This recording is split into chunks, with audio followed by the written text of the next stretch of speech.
네, 여러분 안녕하세요. 참 이 부동산 시장을 놓고 상승장이 왔다. 근데 또 일시적 상승이다. 제대로 폭락하지도 않았다. 이렇게 상승이냐 하락이냐를 놓고 의견이 좀 많이 분분하게 전개되고 있는 것 같습니다. 오늘 경영론가 토론합시다. 함께 토론을 참여해 주실 최상욱 대표님입니다. 안녕하세요. 안녕하세요. 유튜브 째부심 운영하는 최상욱입니다. 네, 최부심 유튜브 채널 뭐 아주 빠른 속도로 네 성장하고 계시더라고요. 네네. 얼마 전에 실버 버튼을 받아가지고. 그러니까요. 또 실버 버튼 받아보니까 또 세상 행복하더라고요.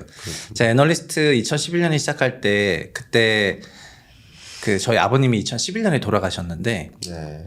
그 입관을 할 때 제가 그 아버님 입관 상자에 그 첫 인덱스 레포트, 첫 이니시에이션 레포트를 넣었거든요. 네. 그걸 넣으면서 뭐라 그랬냐면은, 나 필드를 옮겼는데 건설업을 하다가 금융으로 왔는데 뭐 아는 사람도 한 명도 없고 학교 선배도 없고, 근데 여기서 뭐 열심히 해서 1등 할 테니까 지켜봐 달라 했는데 그거를 18년도에 1등을 했어요. 예. 그래서 2018년에 1등을 하니까 그 매경 한경에서 그 트로피를 주더라고요. 예. 그 1등 애널리스트. 예. 그거를 받았을 때 기분이 되게 좋았거든요. 근데 한 3년을 받으니까 트로피가 집에 쌓여가지고, 네. 그래서 그 다음부터는 뭔가 그 마음이 좀 또 트래프가 생겼군 했는데, 네. 저희 회사에 10년 1등 하신 분이 계셔가지고 트로피 몇 개냐고 하니까 40몇 개라고 하는 거예요. 네. 그래서 와이프가 다 갖다 버리라고 했다고 했는데, 이번 유튜브 그 10만을 받았을 때, 그 첫 트로피 받았을 때 기쁨 수준만큼 기뻤어요.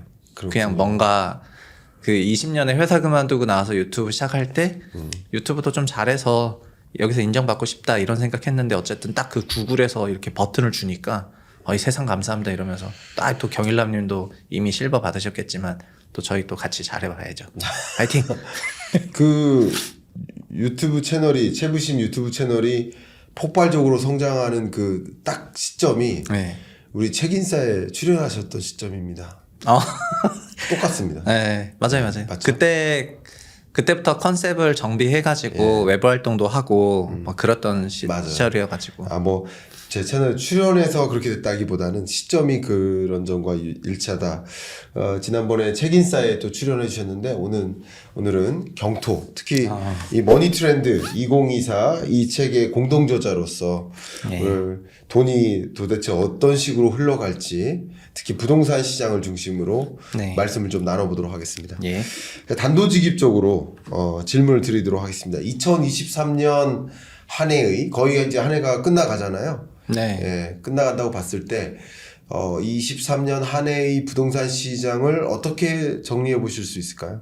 올해요? 네. 올해는 일단은 전반적으로는 강세장이었어요. 네. 근데 지역적으로는 서울이랑 비서울 지역 간의 차별이 조금 심했던 것 같고요. 네.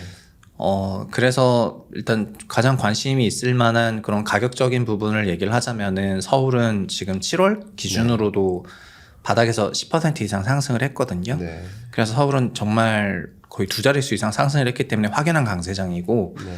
비서울 같은 경우에는 여전히 2, 3%에 불과해요. 네. 그래서 작년에 하락폭이 워낙에 크다 보니까 지금 고점비 80에서 85% 선. 네. 서울도 85% 선이지만 일부 지역은 뭐 90, 95% 넘었기 때문에 체감적으로는 훨씬 더 강세인 것 같고, 그래서 올해는 강세장 분위기였던 것 같습니다. 네. 그리고 그 강세장 있기 직전에 작년 같은 경우에가 우리나라 주택시장 역사상 세 번째 거대한 하락장이었거든요. 2022년이죠. 네. 예.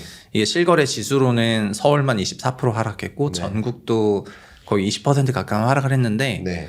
한 6, 7개월 만에 이렇게 하락했던 적이 한국 역사에 거의 없었어요. 2008년, 그다음에 그러니까 1998년, 2008년에서 2009년 넘어갈 때 일부, 네. 그다음에 2022년이니까 10몇 년 만에 하락장이었고, 그래서 올해는 거기서부터 이제 반등을 했는데, 다만 저는 이게 주택 가격을 볼 때 그 대출량을 봐요. 제가 2020년 시장 전망을 대놓고 틀렸는데, 그때 시장 전망 틀렸던 가장 큰 배경이 주택 대출 증가하는 거를 못 봤기 때문이라고 생각을 했고, 그리고 그 다음부터는 주택 대출과 주택 가격 간의 그 상관성이 거의 1에 육박해요. 네. 그렇기 때문에 대출 늘면 늘고 대출 줄면 빠지고, 작년 같은 경우에도 가계대출 9조 원 빠졌더니 주택가격이 20% 하락하고 네. 올해도 1분기는 대출 마이너스인데 2분기부터 플러스로 전환했고 주택가격도 2분기부터 튀었고 3분기 7월부터는 대출이 큰 폭으로 증가했고 그래서 주택가격도 7월부터는 확연히 강세장으로 왔거든요. 네. 그래서 이 대출이 아주 중요하다고 생각을 하는데 그 전망도 그래서 책에 머니트렌드 2024 시장 전망할 때도 그래서 저는 내년에 볼 것도 대출이고 올해도 대출이 중요한데 다만 2월부터 막 특례론 같은 40조짜리 그런 대출 상품을 풀어버리고 하는 걸 보니까 어떻게 생각을 했냐면은 주택 가격이 올해 오를 것 같긴 한데 이게 펀더멘탈하게 가계대출이 소득에 기반해서 DSR 룰 안에서 대출 늘어나는 게 아니라 그냥 DSR 안 보고 소득도 안 보고 그냥 룰 밖에서 40조짜리를 풀었기 때문에 이거는 되게 그냥 가짜 강세장 분위기가 많이 날 것 같다. 그런 생각을 했습니다. 그래서 한 3월, 4월부터 그냥 가짜 강세장이라는 용어를 했는데 근데 그러고 나서도 어쨌든 한 5개월 흘렀으니까 네. 그 사람들이 뭐 가짜 강세장이 어떻게 이렇게 길게 가냐. 네. 뭐 그다음에 뭐 하여튼 뭐 채반꿀이다. 채상업 반대로만 하면 꿀빤다. 이런 얘기를 되게 많이 해가지고 근데 부동산이라는 그런 큰 시장이 이렇게 주식처럼 하루 상관으로 이렇게 왔다 갔다 할 수는 없다고 생각을 하고 추세적으로는 우리가 20년, 21년을 거치면서 대출이 우리 소득의 일정액을 넘어서는 순간까지 늘어버리면서 대출 증가를 세게 가져가지 못하는 환경이 됐기 때문에 네. 그리고 정책도 가계대출을 끌고 가려는 분위기가 아니고요. 그러니까는 그런 거를 종합해 보면은 지금은 구조적인 강세장이 오긴 어렵고 그냥 대출의 금융상품 여하에 따라서 그래서 시장이 스윙하는 그런 해로 좀 전환한 것 같습니다. 그렇군요. 네. 23년 경제 특히 2023년 부동산 시장을 한번 요약해 봤는데 갑자기 드는 질문이 어쨌든 2020년, 21년에 유례 없는 수준으로 폭등하는 부동산 시장의 모습을 보였고 또 2022년은 말씀대로라면 유례 없는 수준으로 거의 이례적인 수준으로 또 폭락하는 장을 가졌어요. 맞아요. 그러면 이제 이 질문을 한번 드려보고 싶어요. 2020년, 21년에 뭐 양적 완화와 금리 인하로 정말 부동산 시장이 버블이 형성됐었던 시점이라고 본다면 2022년에 버블이 꺼져가는 국면이다라고 했을 때 그 거품이 충분히 꺼진 걸까요? 어떻게 혹시 생각하세요? 저는 그게 아직 그러니까 거품이 다 꺼졌다 이렇게 생각은 안 하는데요. 네. 다만 그 거품이라는 거는 진짜 터지기 전까지는 모르는 거긴 한데 네. 제가 아직 약간 가격이 좀 부담스럽다 이렇게 느끼는 거는 지표상으로도 이게 PIR을 보든 GDP 대비 주택 시총을 보든 지표로 봤을 때 역사상 가장 높은 가격대 레벨인 건 맞거든요. 네, 예를 들면 네. PIR만 하더라도 그렇죠. 그냥 서울 기준으로 서울에서 제일 비싼 집이 5분위 주택이라고 할 때요. 상위 20%. 네. 그리고 서울에서 돈 제일 잘 버는 사람들 소위 5분위 가구들. 5분위 가구들이 5분위 주택의 현재 PIR이 16배인데요. 이게 16배라는 숫자도 정말 엄청나게 높은 숫자긴 하거든요. 왜냐하면 자기 평생 소득 16배라는 거는 세후로 계산하고 또 저축률로 계산하면은 거의 30년 모아야 되는 거기 때문에 이게 5분위 조합에서도 이게 이렇게 높아요. 사실 이게 이렇게 16배로 간 거가 그만큼 주택 마련하기 어렵다는 거기 때문에 그래서 현재는 뭐 PIR로 보면은 뭐 평균 대비 확실히 고평가된 상태이고 GDP로도 그래서 어느 정도 그 가격 부담은 남아 있다고 생각을 합니다. 이게 간접적으로 마치 중립금리처럼 간접적으로 유추할 수가 있는데 그래서 가격 부담이 크다 보니까 거래가 생각보다 안 올라와요. 그러니까는 22년처럼 월 1000건 하던 거래 서울시 기준으로 월 1000건 하는 거래는 평년이 막 6, 7천 건 했으니까 막 6분의 1 토막 심한 경우에 10분의 1 토막 난 거래니까 매우 비정상적인 거래인데 올해 시장이 그 서울이 강세장으로 전환하면서 거래를 회복을 했거든요. 회복했지만 3천 이상을 안 올라가요. 왜냐하면은 이게 자연스러운 펀더멘탈한 장이었으면 갔을 건데 지금은 특례론 등 특별한 상품을 받을 수 있는 사람 또 그들에게 주택을 처분한 사람만 집을 살 수가 있고 일반적인 가구는 집을 잘 못 사다 보니까 가세장 분위기가 엄청나게 나는데도 불구하고 거래가 못 따라가는 거죠. 그만큼의 수요가 없어가지고. 그래서 지금은 가격에서 어쨌든 부담스러운 레벨이 있다고 생각하니까 저는 제 생각에는 그게 어느 정도까지가 내려가면은 안 부담스러운 레벨이다 이런 것들이 있긴 한데 현재 DSR 40% 기준으로는 그 PIR이 13배를 넘어갈 수는 없게 세팅이 되어 있습니다. 그러니까 우리 소득 대비 주택 가격, 소득의 40%가 원리금이니까 이게 13배를 못 넘어가게 세팅돼 있습니다. 4% 대출이라면 5% 대출이라면은 11배를 못 넘어가게 돼 있고 등등 이렇게 계산이 돼 있는데 현재는 조금 높은 수준이어서 부담스럽다.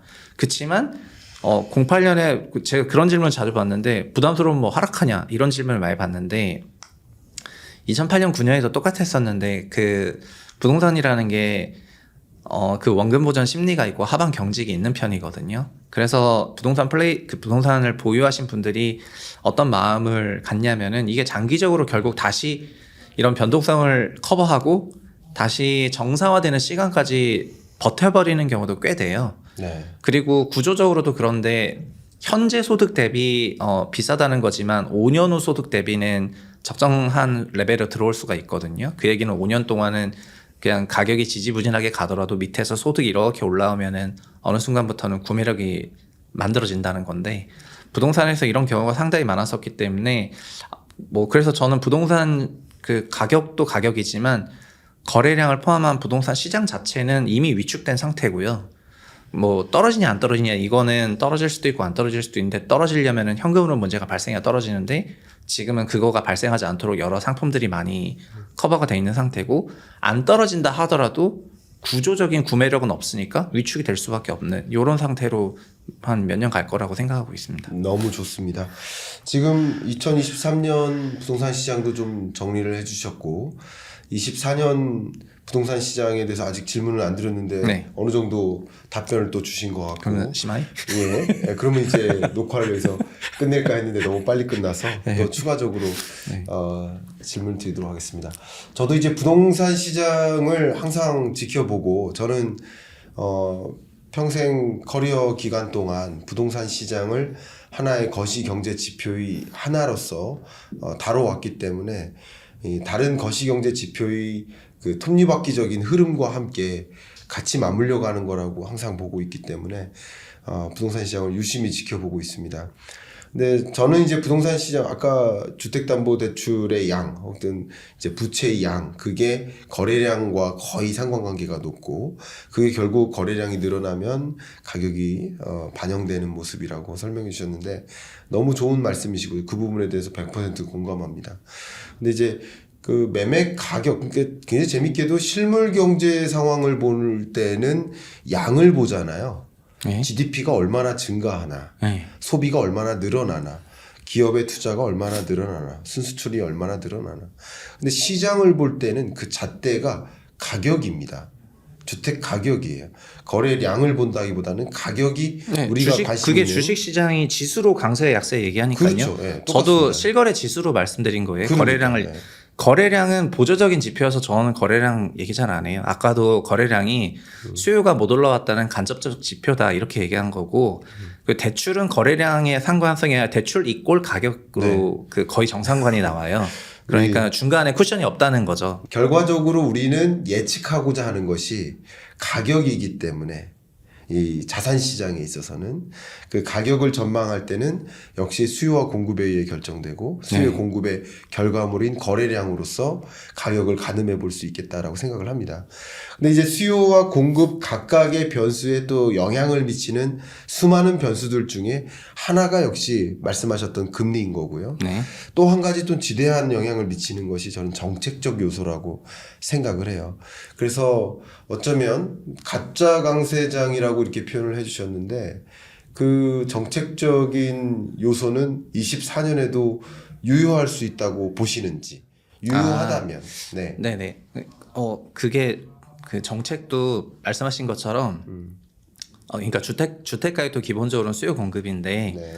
부동산을 배울 때 거의 저도 제 부동산 대학원 첫 번째 면접 질문이 이런 거였거든요.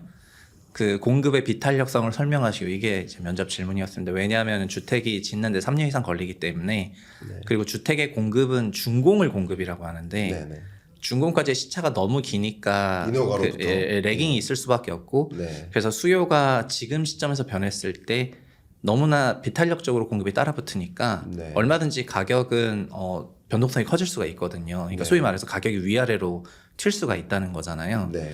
그래서 공급의 비탄력성을 전제한다면은 공급의 비탄력을 없애기 위한 여러 노력들 이런 거는 차치하고 중요한 거는 그러면 수요가 그래서 가격을 많이 만들어 왔더라고요. 네. 근데 그 수요는 결국 우리도 소요 선호 수요 이론을 쓰잖아요. 네. 소요는 그냥 필요한 거고 선호는 내가 원하는 건데 그 수요는 돈이 있어야지 말하는 거고 여기서 돈은 소득과 대출을 의미하는 거니까 제가 대출 데이터를 보면서 주택 가격을 봤더니 이제 월 단위로도 부합했길래 이게 정말 그 시의성 있는 지표다라고 생각해서 20년부터 이거를 추적을 해왔던 거고요. 근데 이거를 제가 가짜라는 이름을 붙인 거에 대해서 이거를 왜 그랬냐면은 근데 사람마다 생각하긴 다르지만요. 네. 저는 이거를 프로그램이라고 그러니까 정책 프로그램이라고 그렇죠. 불렀습니다. 네. 근데 금리는 시스템이고요. 예. 그러니까 금리 같은 시스템으로 조정을 좀 했는데 어떤 미시적인 부분에서는 얼마든지 프로그램으로 대응할 수가 있잖아요. PF 시장이 안 좋으면은 PF 지원 프로그램. 역전세가 날 것 같다 그러면은 금리를 낮출 수는 없고 그거 하나로 그냥 역전세 지원 프로그램. 마찬가지로 주택 가격도 너무 위축이 되니까 그렇다고 기준금리를 조정하는 거는 다른 매크로 환경이랑 광범위하게 영향을 줘버리니까 네. 이 프로그램으로 특례론을 만들었거든요. 근데 다만 제가 지적했던 부분은 그 프로그램이 너무 규모가 컸어요. 그러니까 소위 거시지표를 손대는 수준의 프로그램. 그러니까 즉 메가 프로그램. 이런 프로그램을 썼기 때문에 정책이 수요를 만들어줬고요. 네. 그 대출 수요를 만들어주면서 시장 강세장으로 전환했다 생각을 하거든요. 네. 그래서 22년 같은 경우에는 유례 없는 하락장이었기 때문에 22년 말에 만들 만한 명분이 있었습니다. 네. 그러니까 23년에 특례론을 바로 연초부터 만들었고요. 네. 근데 24년 같은 경우에는 23년 분위기가 다들 강세장이다. 뭐 저한테 채반꿀이라고 얘기를 하는데 이런 분위기에서 24년에 특례론을 만들 명분이 있냐? 현재 없다고 생각하거든요. 네. 그런 만약에 다시 상황이 바뀌어서 네. 역시 특례론 없애봤더니 시장 수요가 죽어버리고 네. 그다음에 가격이 다시 어마어마한 경색이 되는 게 나오고 네. 이러면 다시 프로그램을 논의할 만한 분위기가 가긴 가겠지만은 지금 당장 24년 되자마자 뭐 시행하고 이럴 가능성은 아직은 조금 낮은 것 같습니다. 너무 중요한 포인트세요. 그래서 우리가 이 부분을 놓고 좀 토론을 해봐야 될 주제라고 저는 생각을 합니다. 네. 지금 이 자리에 출연하셨고 머니트렌드 2024에서 제시해준 이 메시지가 너무나 훌륭한데 저는 어떤 생각을 했냐면 저랑 그 뷰 포인트가 좀 다른 부분이 있기 때문에 저는 오히려 머니트렌드 2024랑 제 24년 경제전망서랑 네. 같이 보셔서 여러분이 균형점을 좀 찾아가시는 그런 방법을 취하는 게 어떨까. 물론 저도 미처 못 보고 네. 스쳐 지나가는 부분이 있을 수 있고 우리 대표님은 뭐 다 잘 보시겠지만 그런 것들에서 뭔가 조율점을 찾아가시면 어떨까 하는 생각이 들었는데 네. 말씀 중에 저 이런 생각을 했어요. 통화 정책은 제가 늘 우리 채널에서 쉽게 설명드릴 때 비와 같다. 어디만 주고 어디는 안 줄 수가 없다. 다 같이 내린다. 근데 비를 내림으로써 결국 시장에 영향을 미치는데 네. 근데 지금 말씀하신 특례 보금자리 이론 같은 재정 정책은 물조리개와 같아가지고 필요한 데만 가서 더 주는 거예요. 네. 이런 느낌으로 결과적으로 근데 이게 결국 비를 가지고 다 못 살리는데 네. 죽을 것 같은 나무들 다 물조리개 물 줘버리면 다 살아남을 수 있는 거예요. 그렇죠. 그런 식의 어떤 정책을 구상한 게 아닌가 이런 생각을 해보는데 자 그러면 말씀하신 대로 이제 특례 보금자리론을 비롯한 이 정책적 부동산 시장을 나름 상승장으로 유도하기 위한 그런 정책을 가지고 두 가지 시나리오로 구분된다고 보여져요. 네. 첫 번째는 지금처럼 상승장이 유지된다 그러면 특례 보금자리론을 통해서 결과적으로 시장이 반등했고 반등한 모습을 보면서 나도 사야 돼 하는 이제 뒤따르는 어떤 수요가 자극이 돼서 네. 상승장을 유지한다면 특례 보금자리론을 다시 돌려올 수는 없겠죠. 필요가 없겠죠. 반대로 두 번째 시나리오는 이겁니다. 다시 떨어집니다. 24년에 다시 떨어져요. 그럼 다시 떨어지는 모습을 지켜보지 않기 위해서 또 역시 트낸보금자리론 2, 3를 다시 도입할 수 있는 시나리오도 있겠다. 결과적으로 그런 걸 다시 도입함에 따라서 하락장을 용인하지 않는 모습으로 전개되지 않을까. 정책적인 트리거를 통해서. 두 시나리오 다 그런 게 아닐까 하는 생각이 저는 말씀 중에 들었거든요. 어떻게 네. 혹시 생각하십니까? 그 정부의 그 수요 진작 정책은 가격 하락을, 그러니까 급박한 가격 하락을 용인하지 않겠다. 그러니까 네. 현 정부 스탠스는 작년 5월 출범하고 8월까지는 네. 그때도 하락장이었거든요. 가격이 막 빠지고 있었어요. 그런데 적당한 수준에서의 가격 하락은 뭐 인내할 만하다. 이런 가격 하락이 용인되는 멘트였고요. 네. 9월부터 달라져서 정책도 달라졌는데, 왜냐하면 9월부터는 PF 문제가 나면서 달라졌단 말이에요. 네. 그래서 PF 문제는 GDP를 건드리니까 정부가 개입을 한 거고요. 그러니까 주가가 뭐 3,300에서 2,600 갔다고 정부가 주식시장 부양 안 하는 것처럼 자산 가격이, 소위 말해서 자산 가격이 뭐 부동산이 20% 빠진다고 정부가 개입할 일은 없는데, 왜냐하면은 모든 사람이 그 고점에 다 산 게 아니라 누적되면서 사왔기 때문에 실질 거래는 얼마 안 되거든요. 네. 그래서 자산 가격의 위축이 일부에게는 손실이지만 시장 전체로는 그것 때문에 위축될 일이 없는데, 이게 부동산 가격이 빠지니까 PF 문제가 생겨서 이게 금융으로 쿠션치고 이게 GDP를 건드리니까 개입을 했던 것여서. 근데 지금 제가 이제 지적하려는 포인트는 네. 그렇다면은 PF 문제나 이런 문제를 해결하는 쪽으로 정책을 썼어야 되는데, 특례론 같은 거는 PF랑 아무 상관없이 기존 주택 가격을 끌어올렸거든요. 네. 그래서 오히려 이제는 이러지도 저러지도 좀 더 애매한 상황이 됐어요. 여전히 PF 문제는 살아 있습니다. 네. 근데 주택 가격은 많이 올라왔어요. 예.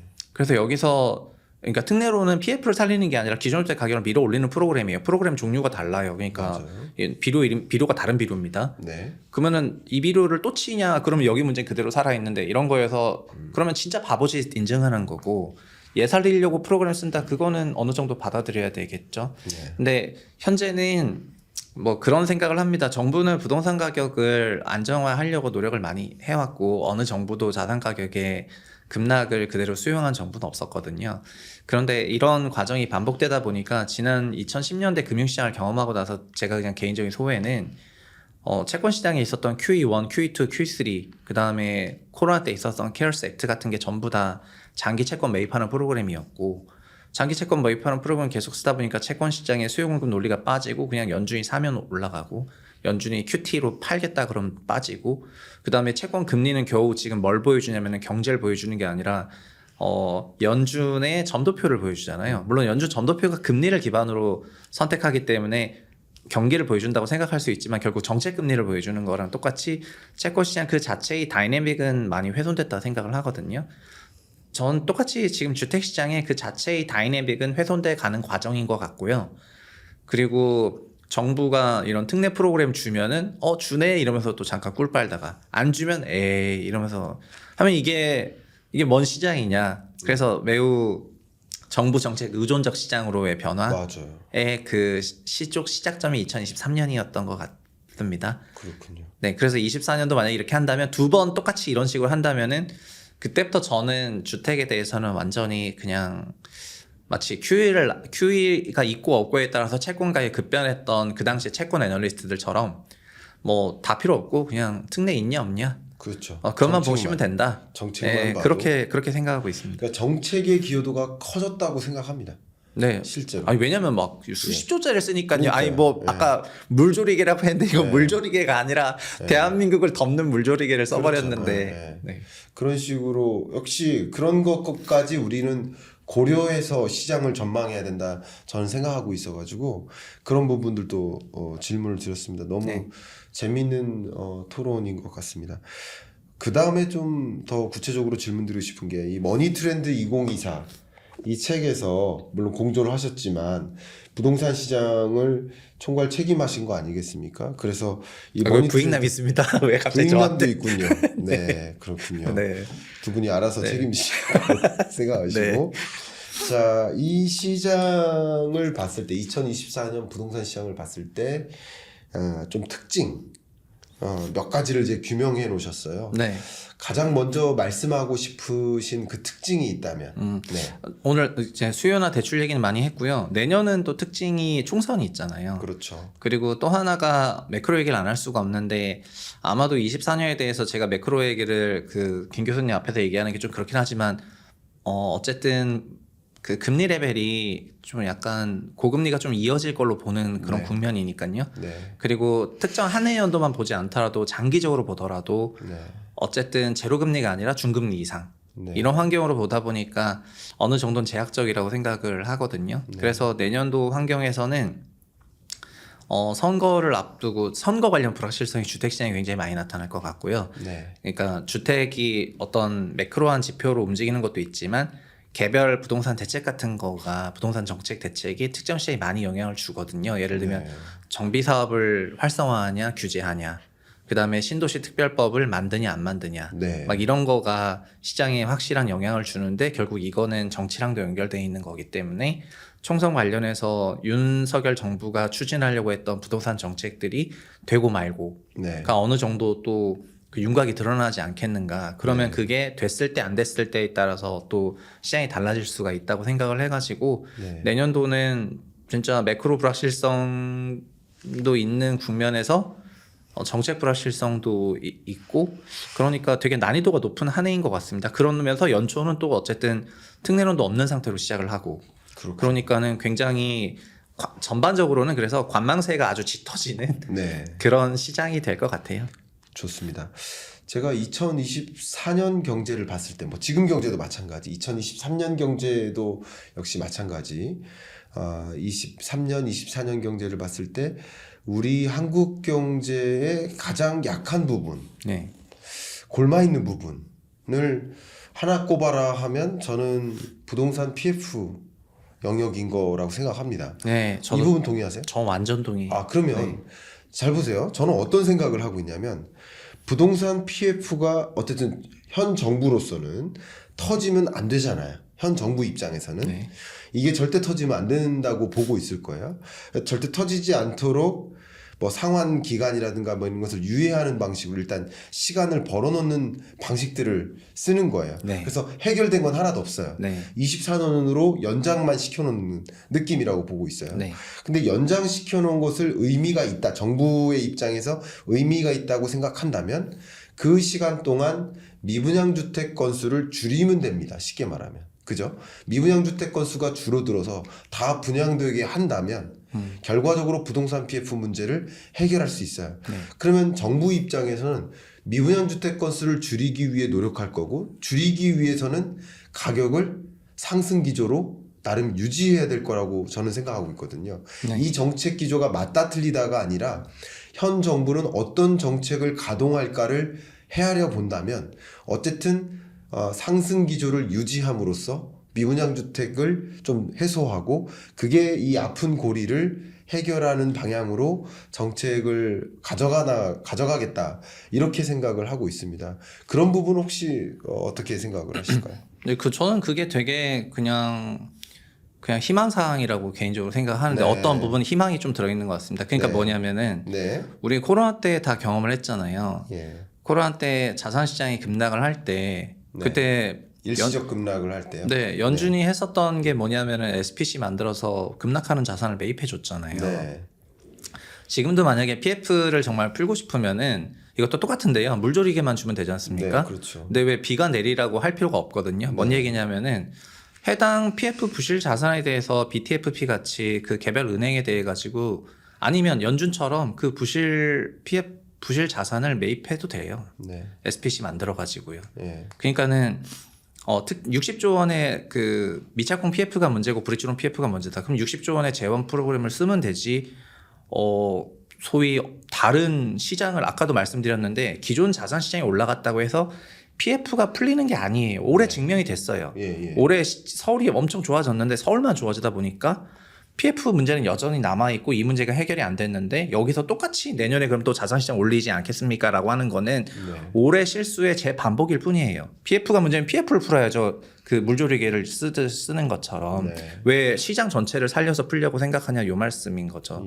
그래서 저는 PF 때문에 이게 내년에 총선 이후에 터질 위험성이 높다고 생각하고 이로 인해서 경기가 위축될 수 있다고 생각하는데 결국 또 경기 플로우 마켓이랑 또 에셋 마켓은 또 이제 주고받긴 하지만은 그럼요. 근데 저는 우리나라 체력이 60조가 터졌다고 해서 한국이 망하냐 그건 아니라 생각하거든요. 우리 경제 사이즈가 이미 2,000조 원이 넘는 사이즈인데 거기서 플로우가 약간 거기서 훼손이 온다 그래도 뭐 1, 2년이면 금방 다 메이크업 한다고 생각하기 때문에 뭐 많은 건 아니라고 생각을 하고요. 그리고 그거를 지원하는 프로그램도 지금 각국이 올해만 해도 SBB 은행 망했을 때 BTFP 돌리는 걸 보면은 그걸 지원하는 프로그램들은 얼마든지 많이 할 수 있고 그냥 저한테 만약에 하라고 해도 그냥 뭐 PF가 문제야? 그러면 SBC 넣어서 잠깐 파킹하자. 그 다음에 너 그럼 부실자산 없지? 다신 그렇게 영업하지 마.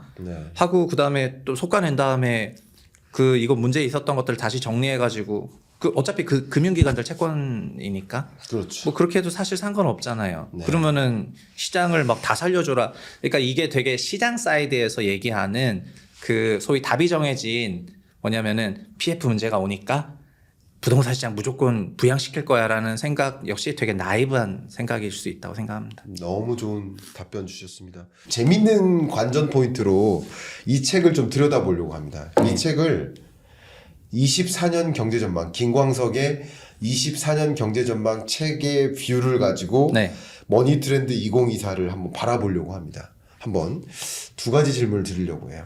한 가지는 가장 많은 분들의 질문 중에 23년 경제 어렵고 24년 경제도 어렵다라고 제가 얘기를 했거든요. 근데 어려운데 근데 부동산 시장이 어떻게 반등합니까? 이런 펀더멘탈, 경제 펀더멘탈이 안 좋기 때문에 반등하기가 어렵다라는 식으로 이렇게 의문을 제기하시는 댓글들이 종종 있습니다.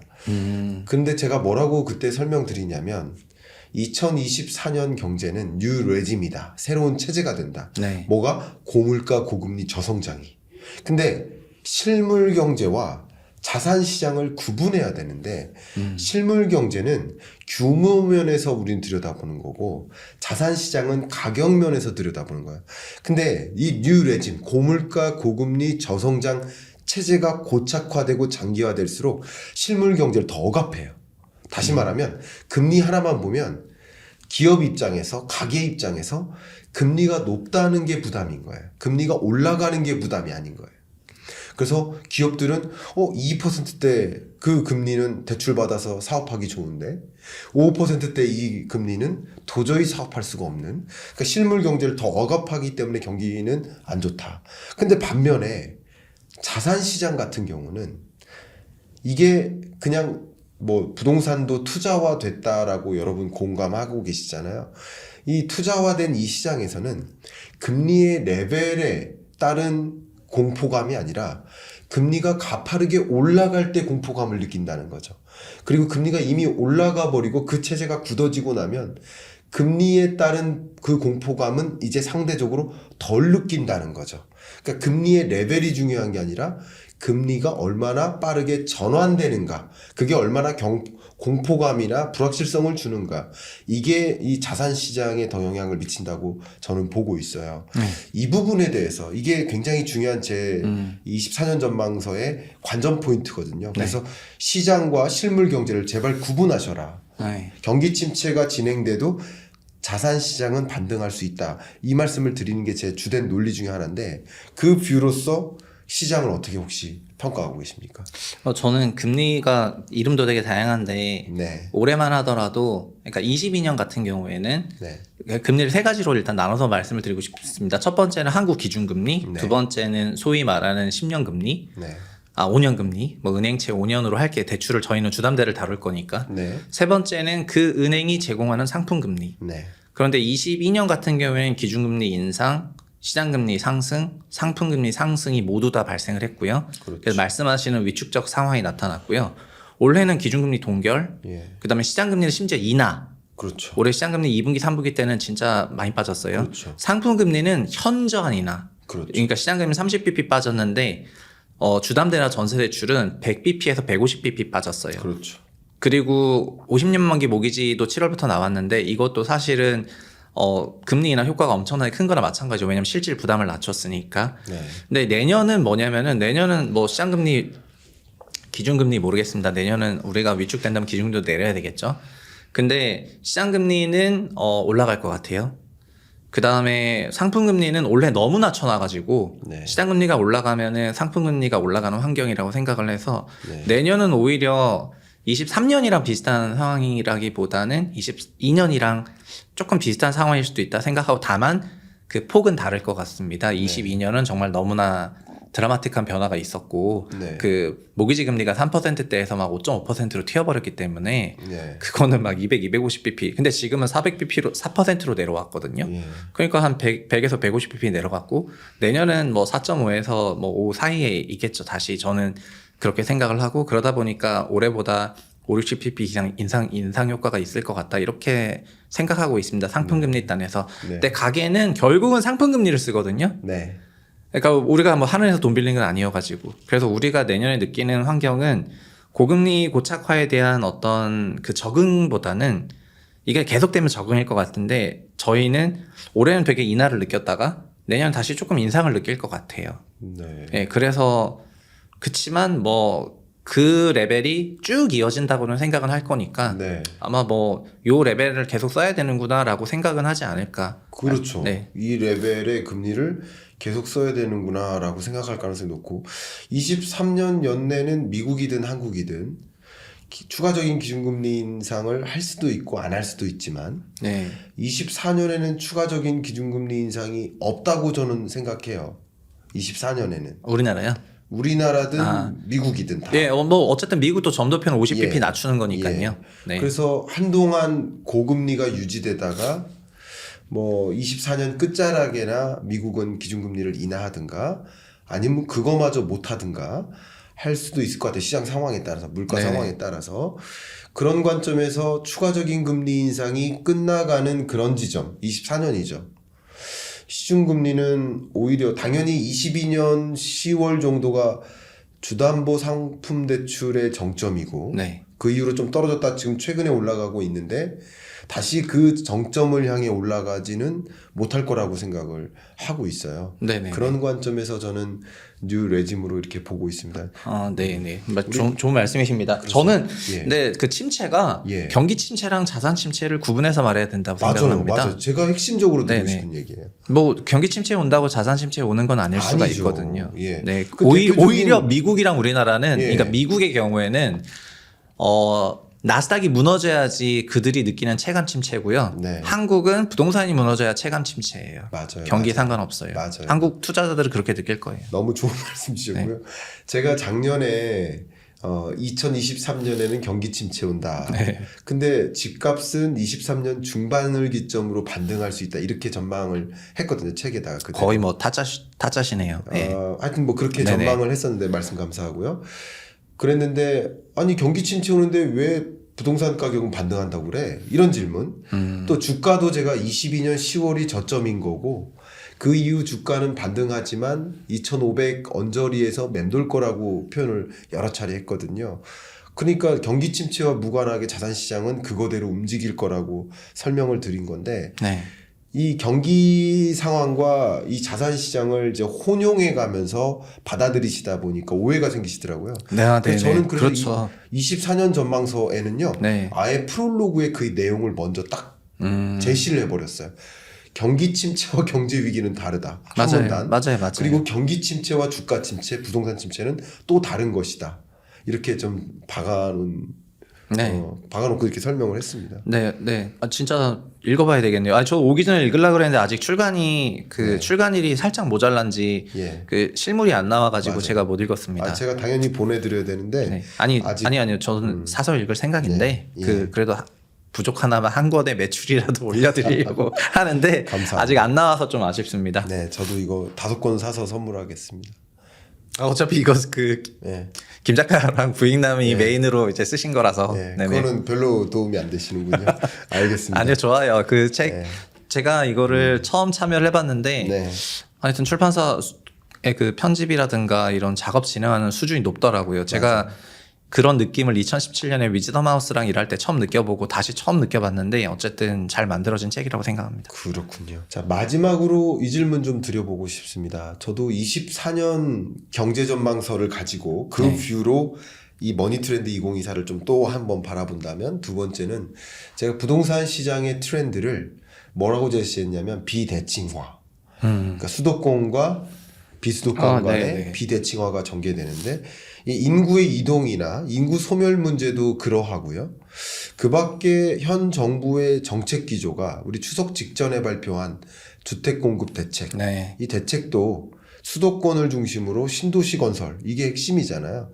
그런 것들이 더 수도권의 집값을 자극하는 요인이 될 것이다. 저는 이렇게 보고 있는데, 혹시 이런 뷰와 비슷하게 서울과 지방의 온도차, 네. 24년에 키워드를 좀 꼽으셨어요. 비슷한 뷰입니까? 네, 올해도 말씀드렸지만 올해도 사실은 뭐 전국적인 강세장이라기보다는 서울만 나홀로 강세장이었거든요. 네. 그 지방에 뭐 온기가 퍼지네 마네 하고 있지만 어차피 저희가 지수를 가지고 말씀을 드려야 되는 입장으로 생각했을 때 서울의 지수 상승률과 지방 지수 상승률은 거의 3배씩 차이 나니까 서울만 강세장이었던 것 같고요. 네. 그리고 퍼지더라도 서울 근교 이렇게만 퍼지거든요. 그리고 내년에 일단 GTX A 노선 중에서 그 동탄에서부터 수서까지 오는 그 노선이 먼저 준공이 되고 그러면 GTX 효과가 눈에 드러나게 될 텐데 네. 그게 드러나게 된다면은 나머지 GTX 역세권 중심의 수도권 강세 요인들이 여전히 있다 보니까 서울 수도권에는 어떤 그런 모멘텀이 계속 존재하고 신도시 착공도 있고 하지만 지방 같은 경우에는 확실히 많이 위축되는 게 눈에 보이거든요. 네. 그래서 근데 자본주의의 특징이라는 게 그 승자독식이고 이게 그 기본적인 걸 봤을 때 그 부동산 시장에 그게 너무 제약 없이 이루어지고 있어가지고 제가 생각할 때 그게 좀 안타깝다 이렇게 제가 제 채널에서도 요새 말을 하고 이런저런 말씀을 드리는 거지만 현상 자체는 소위 수도권 중심화 그러니까 우리나라의 수도권 도시국가화 그런 과정이 계속해서 일어나고 있다 이렇게 생각하고 있습니다. 그렇군요. 그러면 그 뷰는 굉장히 저랑 흡사한 것 같고요. 여러분들도 참조가 되셨길 바라고, 평균 매매 가격의 흐름에는 다소 좀 차이가 있을 수 있지만 그 큰 하락은 아니지만 완만한 지수의 하락세를 이제 전망하셨는데, 여러분들도 여러 전문가분들의 말씀과 그 근거를 기대어서 시장을 더 잘 바라볼 수 있는 그런 기회가 되셨길 바랍니다. 오늘 머니트렌드 2024 공저자 최상욱 대표님을 초대해서 부동산 시장 24년 트렌드를 좀 짚어봤는데요. 끝으로 우리 내 집 마련을 하지 못하신 분들을 위해서 네.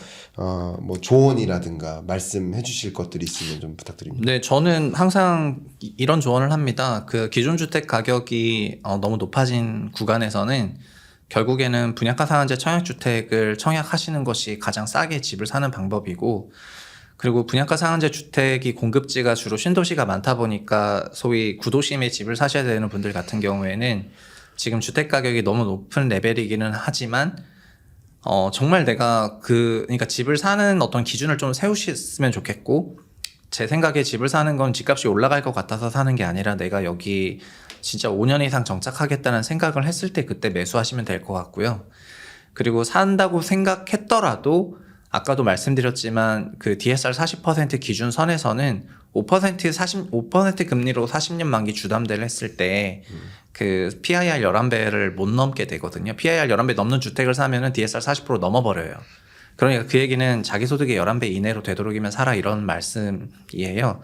그래서 11배 넘는 집을 사도 되죠. 근데 어떤 문제가 생기냐면은 현금으로 문제가 생겨요, 나중에. 네. 그러니까 주택을 사실 때 그 가액에 대한 그런 기준도 자기 소득, 자기 가구 소득, 가구 소득에 비례해서 뭐 11배 이내로 사시려고 노력하시고 하시면 좋을 것 같고, 그 가끔 또 물리면 어떡하냐 이런 질문들을 하세요. 아니면 21년에 사서 물렸는데 저는 어떡할까요? 이런 얘기를 많이 하시는데, 부동산 자산이 그러니까 부동산이라는 게 결국 GDP 장기적으로 보면은 우리나라 GDP랑 상관성이 아주 높게 나타나는데 네. 그 GDP는 결국 대출 증가율이랑 상관성 높을 수밖에 없고요. 그렇죠. 근데 그 얘기는 그래서 단기간의 가격 변동성을 아주 오랜 기간 묵혀 놓게 되면은 장기간의 성장성으로 헤징할 수가 있거든요. 그래서 그냥 사서 물려서 기분 나쁘니까 1년 지나서 팔고 뭐 이렇게 하면은 뭐 돌아오는 거는 자산 손실밖에 없다고 생각을 하고 고점에 샀다 하더라도 그 성장성 다시 성장을 하고 소득이 늘어나고 그래서 가격이 그 PIR이 떨어지는 그 구간까지 버티면 저는 된다고 생각을 해가지고 그냥 고점에 물렸다 하더라도 막 우리나라 주택 가격이 반토막 될 거다 이런 생각을 하시기보다는 가격 조정은 필연적인 거고요. 어떻게 자산 시장이 변동성이 없이 선된 것처럼 올라갈 수가 있습니까? 그래서 그 변동성은 그 시장에 우리가 받아들여야 하는 자연스러운 그냥 중력 같은 존재이지 그거를 회피하겠다. 그건 아주 오만에 찬 생각이라고 생각하고 그냥 그 변동성을 수용하고 내가 이 변동성 안에서 어떻게 해야 내 현금으로 문제가 없고 내 멘탈 관리 문제가 없을까? 이거에 대해서 좀 집중하셔서 시장에 대응하셨으면 좋겠습니다. 네. 말씀 정말 감사하고요. 우리 머니트렌드 2024 이 책을 통해서 특히 최상욱 대표님의 그 뷰를 통해서 여러분이 시장을 제대로 짚어보시고 그 안에서 가장 최선의 의사결정을 내리시는데 참조가 되셨기를 바라면서 이상 마치겠습니다. 감사합니다. 감사합니다. 네.